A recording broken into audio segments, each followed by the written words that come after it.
See, you're too good at this, okay? You're too good at this because that was going to be one of my other questions. You're too good at this.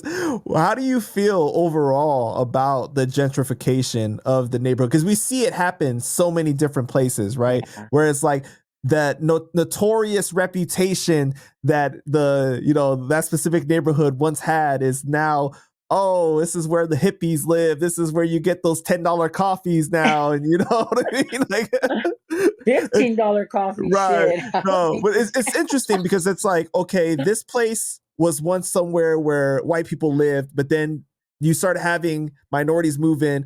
Now we're too good to live here. But then once it gets too crowded everywhere else, now we're coming back to take it back from, and overprice everything so that you guys will have to move out. Yeah. Right. Yeah, and it happens. It does happen every 10, 20 years maybe, because it happened with Dodger Stadium, Travis Ravine. My Mm-hmm. in-laws lived there. They were part of that. And then a lot of people don't also know that Echo Park was once called like Little Hollywood. So Echo Park you had a lot of famous people come out of Echo Park. A lot from you had the Little Rascals that were filmed here. Gilligan's Island was filmed here. So there was, it has its little gem. And when the gentrification started coming, it was hard. It was a hard one to fight.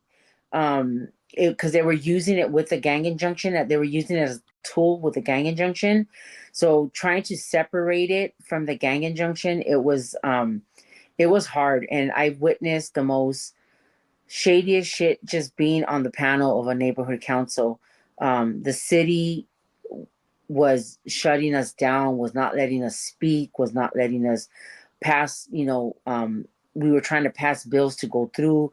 And finally, we came to an agreement with anything that was going to be built in Echo Park, because they started building like all these like condos or like apartments, right? 40% of the units had to be for low income, but it was still high because 40% in the market now it's expensive still. You're still looking at a $1,700-$1,900, rent. Yeah, you living in California, it's expensive, right? Yeah, so it was like, well, what was 40% really going to do for low income people, especially some that didn't have that were still collecting like welfare, or that were getting public assistance, or like how were they gonna survive? Well, But you also know that in today's day and age, the dollar doesn't match, the wages don't match the living cost anymore. yeah, It's like at by all. any means, like most people can't even afford to buy a house anymore. It's crazy. Yeah. I saw something on I'm not sure who the gentleman was, but on Netflix.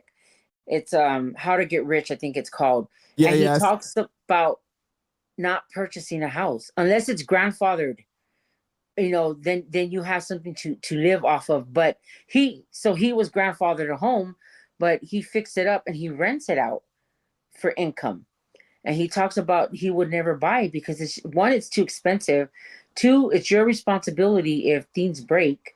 And then the way cost of living is, like, do you really have the money to fix, especially a plumbing problem, right? Hmm. That's like a big one. Yeah. So it got me to think, and I'm like, he's like, I rent my unit and I make money off of it. I make enough money where he travels. I'm like, if it was grandfathered, that was something I would do. But to buy, no. I'm learning to save my money, enjoy life of what I have, travel, do what I could, and that's the best life that I'm gonna live. Yeah. That residual income is very nice, right? Yeah, for sure. Because it's like the idea of having to work till 70 now, because I don't even think you could retire at 65, you know I what I know. mean? Like, it's just, and then you live out the rest of your days. Well, at that point, you might just be dead. Like, you know what I mean? Like, it's crazy. Now, Yeah, now for this is sure. where I wish Salma Hayek would be like, "Hey, Vero, thank you for all you're doing for the movie. Let's see how I can help you."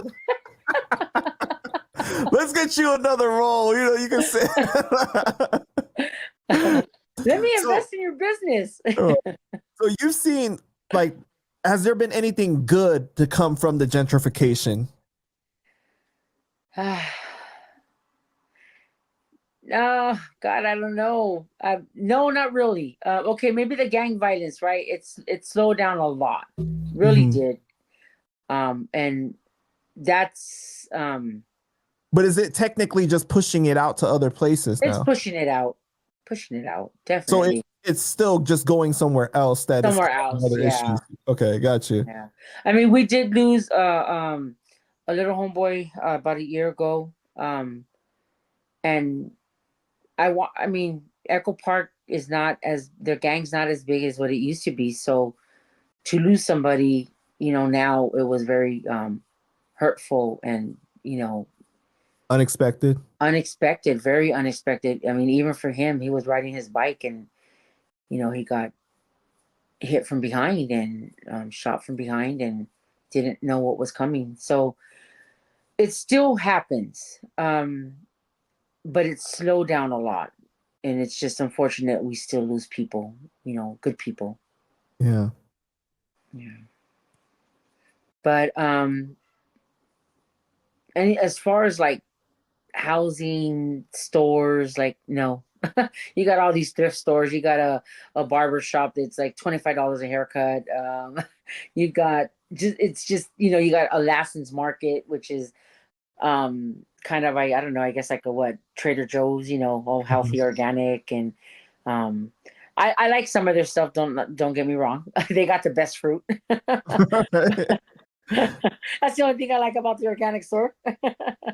um, but no, I miss seeing the home. How could I say it?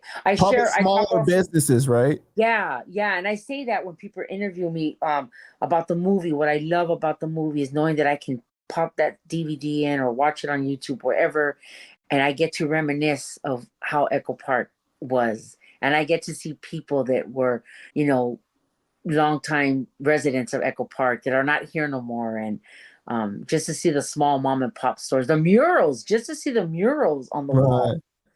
That's the amazing thing, right? Because like a lot of times when the gentrification happens, it's like a modern look, so boring in my opinion. No colors, no, the murals bring so much life to the neighborhood, right? And not Yes, just that, but then you got the small businesses that when you support this business, you're supporting someone's family.